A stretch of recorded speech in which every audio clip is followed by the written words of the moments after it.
નમસ્તે. અમારો પ્રોજેક્ટ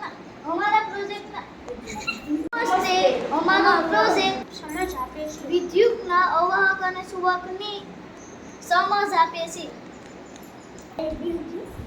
અહીંયા અમે બેટરી જોડેલી છે તથા એલઈડી લેમ્પ જોડેલો છે. હવે આપણે દરેક પદાર્થો ચેક કરશું. લેમ્પ ચાલુ થાય છે.